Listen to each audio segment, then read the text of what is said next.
Hi everyone, this is Nia and today I'm going to paint this very simple group of snowflakes, and there isn't too much drawing here, so I'm just going to go straight to the colors. Firstly, I'm going to use Crimson Lake by Holbein, Titanium Gold Ochre by Schmincke, Shun Brilliant Dark by Schmincke, Ultramarine Finest by Schmincke, Gray of Grey by Holbein, and Bulletproof White by Dr. P.H. Martens. This is very important. You'll definitely need masking fluid, and I'm also going to use my silicone brush to apply the masking fluid so I have much more control. On the left is the reference image that I used. I want to create something similar, or at least for the shape of the snowflake. How I like to simplify it is by creating the base shape, which is divided into 6 sections, and I want these lines to be spaced apart evenly. I like to start by drawing one line first, angling it any way that you want, and then finding the center. Then you can add a cross in the middle of that line. Once I have all the lines, then you can see if any areas are too far apart or too close together, and if that's the case, I would just move it little by little and erase it until I'm happy with the spacing. I also want to make sure that the length is more or less the same, and for this I like to connect all the lines together on the outside, and if any of the triangles look longer or bigger compared to the others, like the ones on the right here, I'm just going to erase it and fix it until I get the correct length.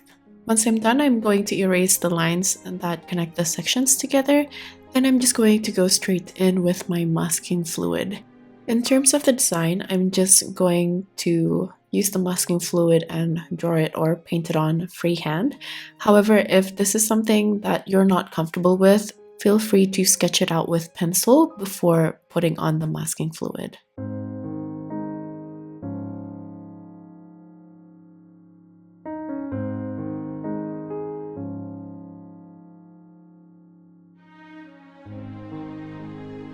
The next thing I'm going to add on are these little points in between each section.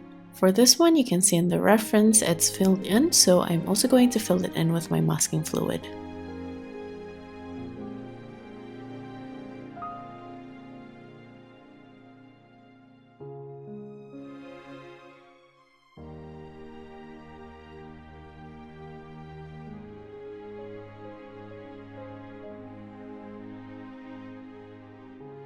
Next, I'm going to add the lines for the tip of each section.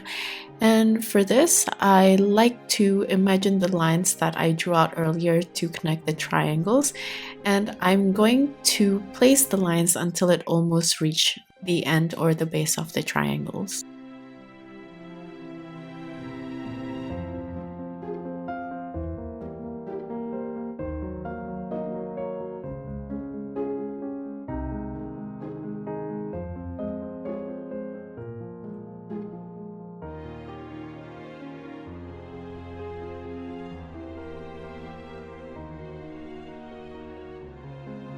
I realized that the lines in each section is actually longer than the reference image. The ones in the reference are a bit closer together, and mine looks a bit more lanky. It's a bit too late for me to fix it now. Instead, I'm just going to make the lines in each section a little bit thicker.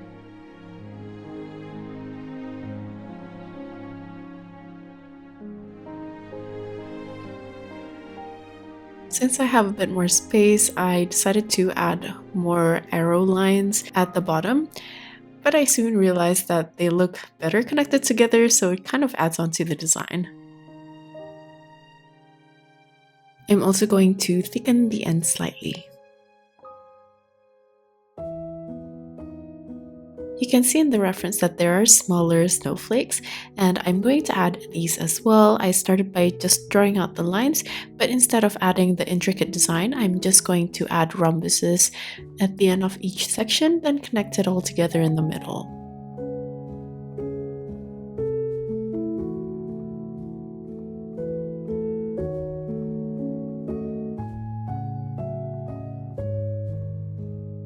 I'm just going to add a couple of these snowflakes for now.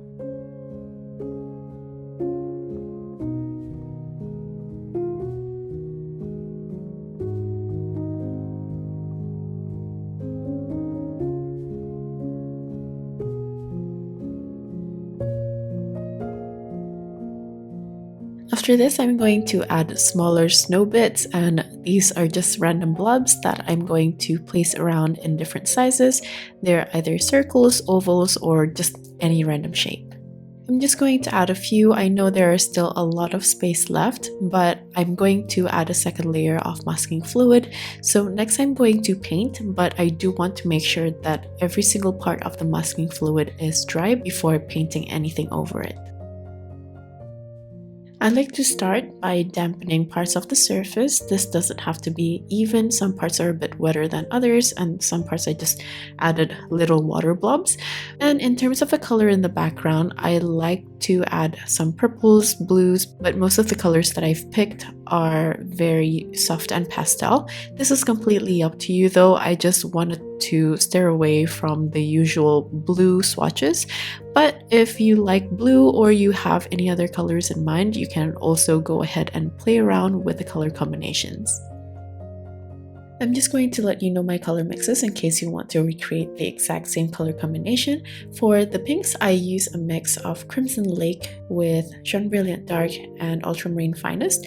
For the light blues, I use Ultramarine Finest with Gray of Gray, and I like to also use the Titanium Gold Ochre as little orange accents.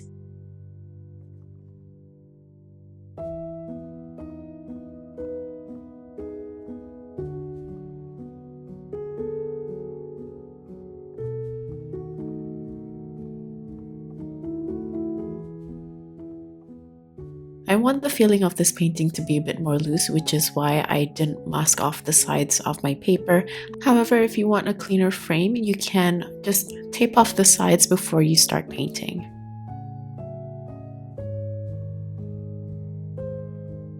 For the first layer, everything that I'm painting right now is quite watery, but that's okay because we're going to paint over this later on after I mask off more areas with more snowflakes. For now, I just want everything to be very nice and soft. If there are any parts which looks too dark, you can take off the excess paint while it's still damp with tissue. Then I'm going to let everything completely dry before adding on more snowflakes with the masking fluid. You want to make sure that it's bone dry because when you take off the masking fluid and you place it while the paper is still a little bit damp, you can risk ripping off the paper. You can see that my paper is completely dry because the colors have faded and it looks very dry. So now I'm going to start sketching out the areas where I want to place more smaller snowflakes. You can play around with the sizes as well because playing with the size will also add to the depth of this painting. I'm fairly happy with the distribution, so next I'm going to mask off those areas. Just like the previous smaller snowflakes that I did, I just made rhombuses on each end of the lines.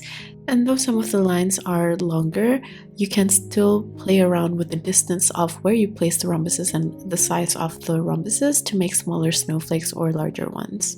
Just make sure that those lines you sketched out earlier are very light, so when you paint over it, the pencil marks won't really show through.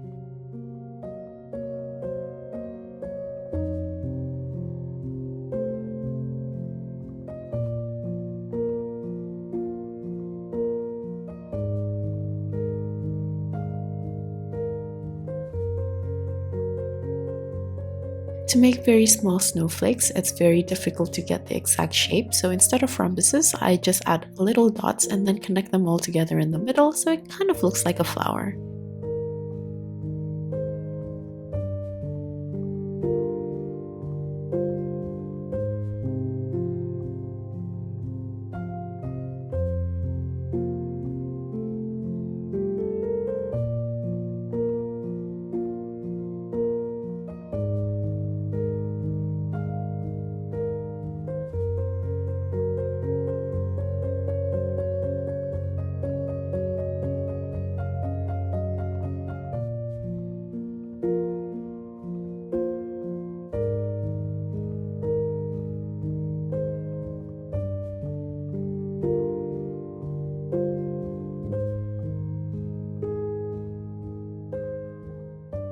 After creating all these snowflakes, I feel like I'm practiced enough to just add them on freehand.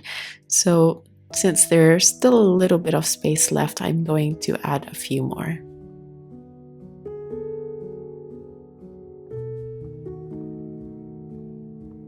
I'm just going to add one more here, then I'm going to wait for everything to dry before painting it just like the first layer. I'm going to add another thin layer on top because the base now is no longer white. This way, whatever I put on top will be more vibrant compared to if I paint over something that's completely white.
I'm just using the same color mixes for now, but as it progresses, once I added the purple mixture, I feel like the color looks a little bit too muted and dark, whereas I want this to look a bit more soft and vibrant.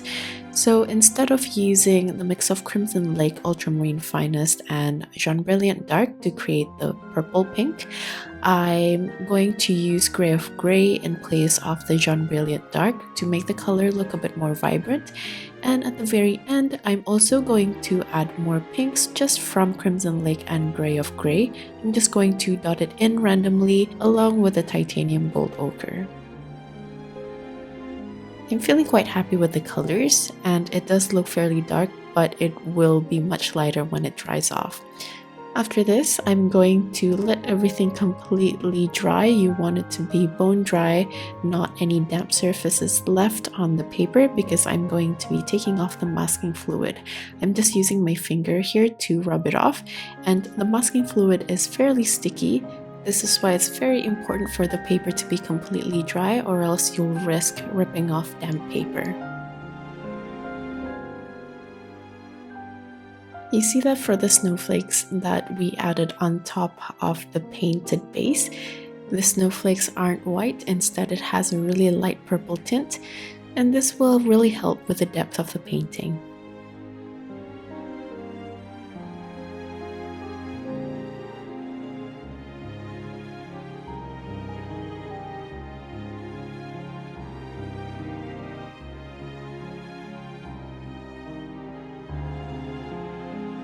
Before we move on to the next step, I'm going to make sure I take off every single bit of the masking fluid. And basically you can leave it here. However, I want to give this a little bit more depth. This is optional, but here I like to soften the edges of some of the really white snowflakes. I just smudge the edges with a clean damp brush, and I'm also going to add some form to the main snowflake. However, if you like the look of the silhouette already, you can stop here. I'm just going to bring back up the reference image. You can see that there's a bit more definition to the main snowflake, and since I feel like the dominant color here is purple, that's the color that I've chosen to create this definition.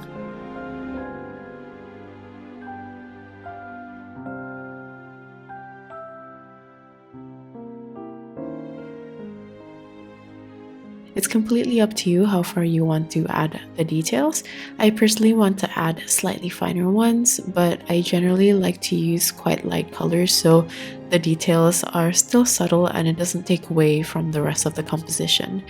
I basically just try to make it look a little bit more three-dimensional.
Once I'm done adding the shadows of each section, I'm going to use bleed-proof white to add some frost textures outside of the main snowflake.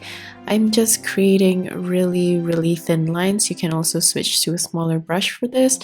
And I'm not going to do this completely all around the snowflake. You can if you'd like. I'm just going to pick out some random sections.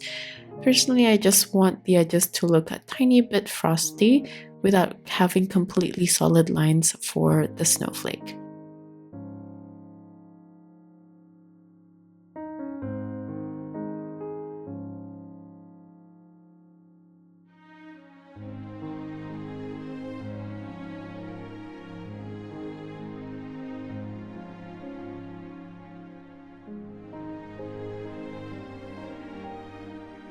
I also want to add finer, more distant snow, and for this I'm just going to splatter a bit more bleed-proof white.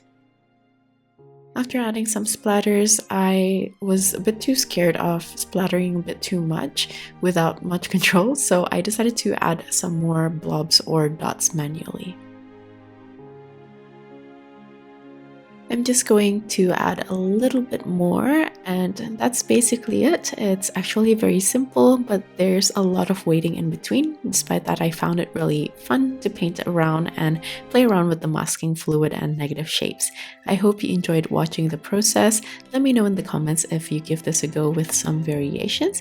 And that's it. Like usual, the list of tools as well as my social media links will be in the description box. Thank you so much for watching till the end, and I'll see you guys at the next one. Bye!